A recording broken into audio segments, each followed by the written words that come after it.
আক্রান্ত মালদার মানিকচক বিধানসভার বিধায়িকা সাবিত্রী মিত্র।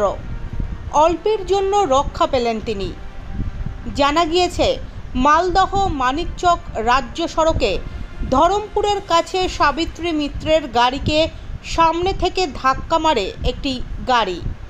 তারপর পালিয়ে যাওয়ার চেষ্টা করে ওই গাড়িটি।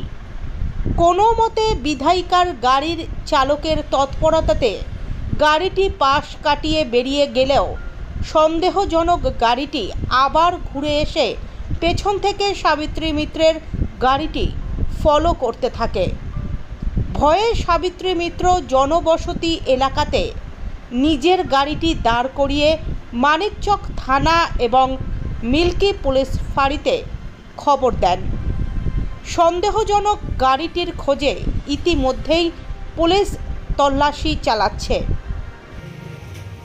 আমি যখন মানিকচক বিধানসভা কেন্দ্রে কাজ শেষ করে ফিরছিলাম, সেখানে একটা বড় ধরনের খেলা হচ্ছে, সেই খেলা শেষ করে ফিরছিলাম এবং সেখানে আসার সময় আমরা যখন মিল্কি ঢুকছিলাম, ঢুকার মুখে তখন একটা গাড়ি আমাদের গাড়ির সঙ্গে প্রচণ্ড জোরে সামনাসামনি ধাক্কা মারার চেষ্টা করলে আমার ড্রাইভার কোনো মতো বাঁকা করে আমাকে বাঁচিয়ে নেয়।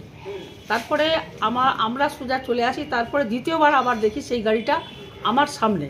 আইসিকে আমরা ফোন করেছি, আইসি সাহেবের সামনেও গাড়ি যাচ্ছে না, আমার সামনে আবার সেই গাড়ি।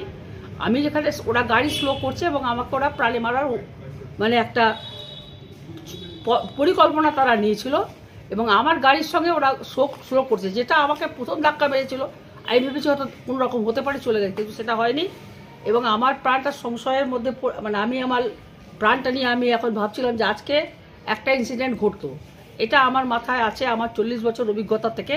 আজকে আমি যেটা বুঝলাম যে ওরা অনেক বেশি ট্রেন ছিল, আমার সিকিউরিটি ছিল।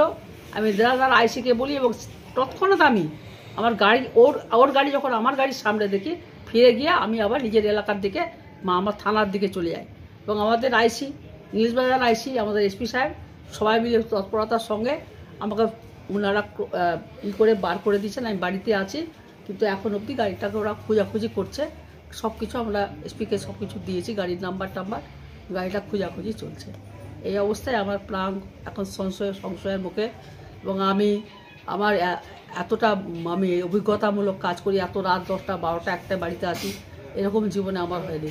ব্যক্তিগত আমার কোনো শত্রু নেই।